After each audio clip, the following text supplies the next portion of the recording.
All right, the blizzard warning continues for the Red River Valley down into South Dakota and southwestern Minnesota until at least 9 o'clock tonight. Winter storm warnings for much of northern and eastern Minnesota as well.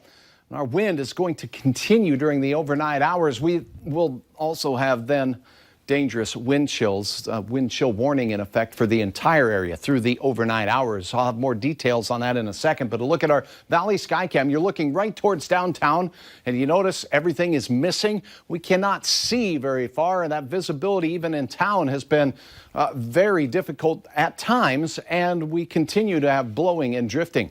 As far as new snow goes, on the radar, it's detecting some very weak echoes here through the Red River Valley into western portions of Minnesota. So there is some additional snow falling, but most of what we're seeing even on the radar, and that's causing visibility problems, is blowing snow that gets lofted and mixed into the atmosphere way up deep. And it's amazing the drifts we've seen and the photos that you have uploaded. Thanks for sharing those with us. Best advice, do not travel. Gusty winds closing interstates between Jamestown and Fargo, between Fargo and all the way through Fergus Falls and beyond. And I-29 closed from Grand Forks through Fargo all the way to Brookings, South Dakota. And that was the latest, but there may be more as we see the dark hours ensue, and it's just been very difficult to keep up. Right now out at Hector, it is 6 below zero. We've stayed fairly steady temperature-wise. That wind chill brutal coming in from snow blowing today. And my face hurt.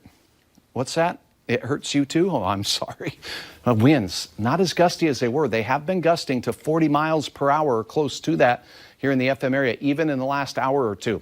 Air temperatures in the teens below in Devil's Lake, and we are seeing that cool air spread into western Minnesota as well. 8 below Grand Forks this hour. Wind chills just dangerous out there. From Grand Forks through Devil's Lake, we're approaching 40 below wind chills. Exposed skin, like my face this morning, can freeze in mere minutes, so bundle up.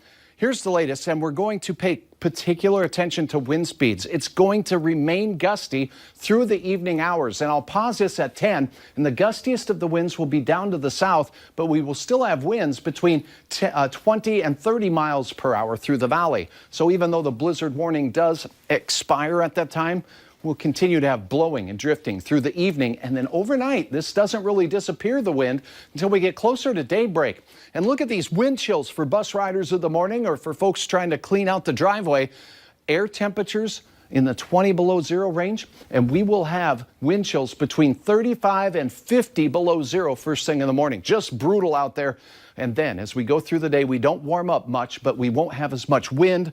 We might even see a little sun in our western counties, more clouds out to the east, and temperatures peaking around 10 below. And that's all we're going to muster. And then tomorrow evening, Friday night, looks frightful with temperatures that will really bottom out quickly once again.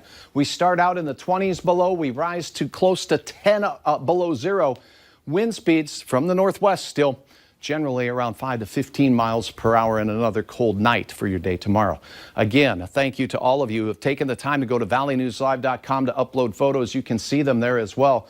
Just incredible drifts that we had to dig through, and you know what? Tomorrow morning we'll have to dig through them again in all likelihood with the continued winds. Saturday morning, no picnic either, 19 below zero, but we managed to rise above as we head into the afternoon. Can't rule out a few spits of snow. Now on Sunday, it looks fairly quiet. Temperatures not so bad, but we're monitoring a storm system that's going to move through the central plains.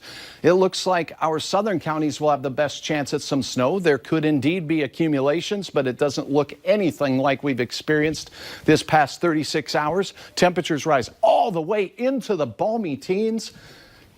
Well, don't grab the flip-flops because another Arctic air mass comes in after that as we head into Valentine's Day. Yeah, and hopefully clear sailing after that because, you know, we need it. It's not looking promising, No, but no. I'm just saying. Wow. Yeah. Okay, well, let's not talk about that. Yeah.